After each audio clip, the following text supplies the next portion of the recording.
Hello everyone and welcome to Kaji's channel. So sa video na to, pag-uusapan naman natin ang basic ng QBO. So kung interested kayong malaman or kung interested kayong matutunan ang basic ng QBO, so isang feature lang yung pag-uusapan natin ngayon. Please keep on watching until the end. Do not skip para wala kang mamiss na tips and tricks na i-share ko throughout the video. So without further ado, let's get started!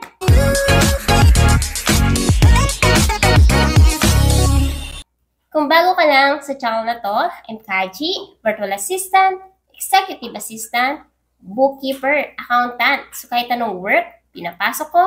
Basta't online, kasi online work is amazing! Sa channel na to, dinidiscuss natin more on online work, tips and tricks, and mga success stories. So kung interested ka sa mga topics na yon, please consider subscribing and don't forget to hit the notification bell para wala kang ma-miss na video na ina-upload ni Kaji every single week. Para makapag-upload ng chart of accounts, ang gagawin lang natin is, actually meron dalawang option to upload chart of accounts. First is yung gear icon. Pag click mo yan, under the settings, meron dyan chart of accounts. Or, pag pumunta ka dito sa accounting sa baba, meron ditong chart of accounts and reconcile. So, click mo lang yung chart of accounts. And then, once na mag-create ka ng panibagong company, meron na yung existing or default na chart of accounts. So, it's up to you kung i-edit mo sila isa-isa and mag-add ka ng isa-isa. Or pwede kang mag-upload kung meron ka ng existing chart of accounts na ginagamit na madalas para sa mga client mo, okay? So, for example, mag-create tayo ng panibagong chart of accounts or mag-upload tayo. So, ang gagawin lang natin is to click itong arrow down and then import, okay? And then, so meron dito tayong pwede kang mag-download ng sample file na pwede mong gayahin, okay? So, una, so try natin itong i-download, okay? Click natin yan, and open natin. So, ganito po yung magiging itsura niya. So, ito yung mga kailangan natin. So, meron tayong account number, account name, type, detail type. Okay? So, ngayon, meron na akong existing chart of accounts na madalas ginagamit sa mga client ko. Sobrang simple lang nito, and ito talaga yung ina-upload ko once meron akong new client na gamit ay QuickBooks. Okay? So, let's try to upload. Okay, so piliin mo lang yung tamang chart of accounts na ina-upload mo and click mo yung next, okay?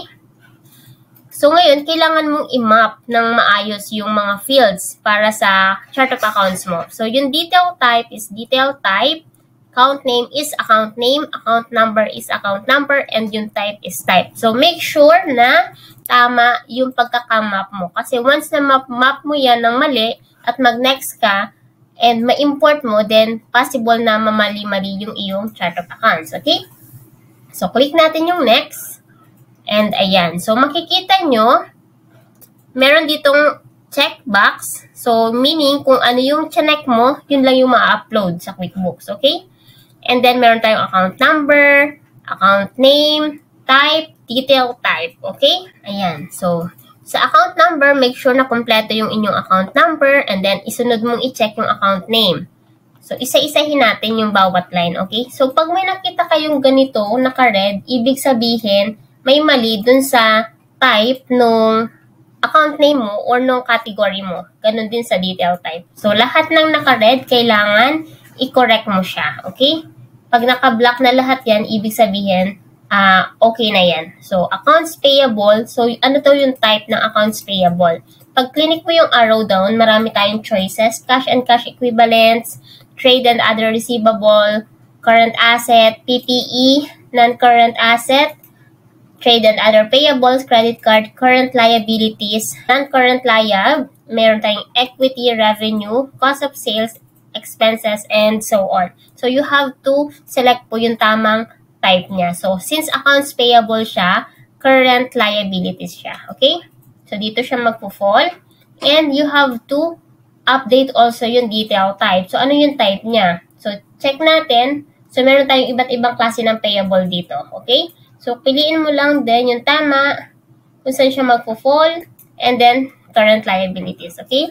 So, ganun din, accounts receivable naman, kabaliktaran ng accounts payable, current assets siya, okay?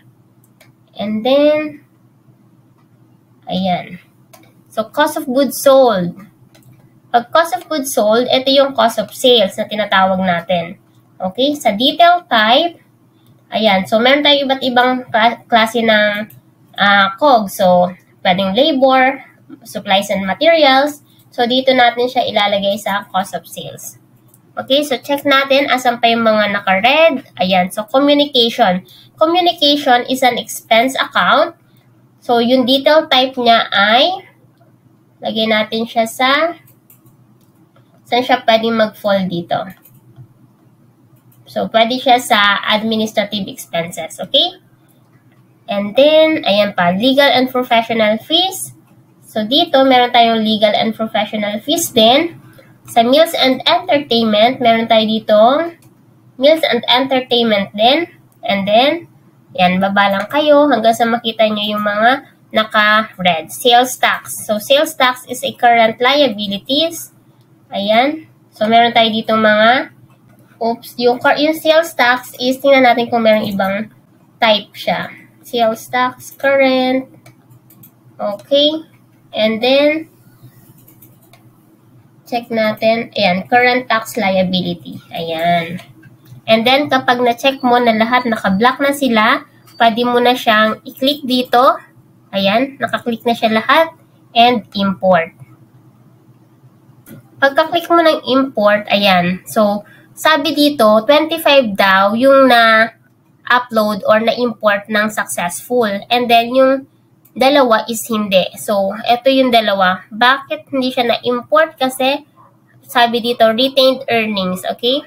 We didn't import some of your data because it's already in QuickBooks. So, ibig sabihin, itong mga ito ay nag-i-exist na sa QuickBooks. So, pag in-upload yan, maduduplicate lang. So, yan, click natin yan and import. Ayan. So, kung makikita nyo kanina, ang wala is yung sales.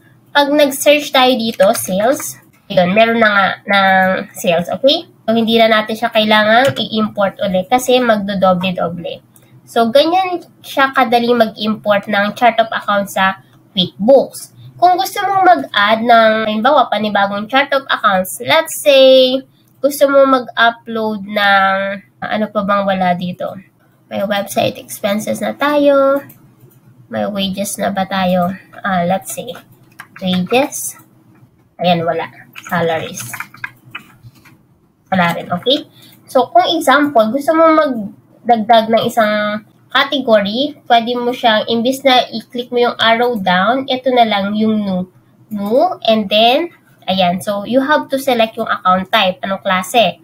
Expense ba siya? Asset ba siya? Liability ba siya? Or equity? So, sa ganito, sa example natin, expenses siya. Anong klase ng expenses? Okay? So, meron tayo dito mga iba't ibang klase ng expenses. Ayan. Ayan. So, pag clinic mo, marami yan. So, kunwari ang ilalagay natin is utilities. Okay. Utilities na lang. So, utilities, and then, save and close.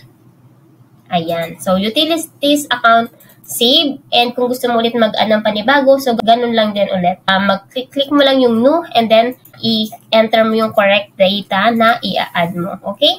Kung gusto mo namang mag-edit ng mga existing na, halimbawa, account receivable, kunwari lang, gusto mong gawing account receivables, kunwari. So, ang gagawin mo ay edit, and then pwede mo nang palitan yung account type, detail type, yung name, and kung gusto mong maglagay ng description, okay lang din. Okay? And then, save and close. And then, halimbawa, meron kang mga sobrang dami mong chart, account category sa kuha mo, sa chart of accounts mo, and gusto mong mag-delete ng mga category na hindi mo naman ginagamit. For example, utilities, hindi naman siya nagagamit.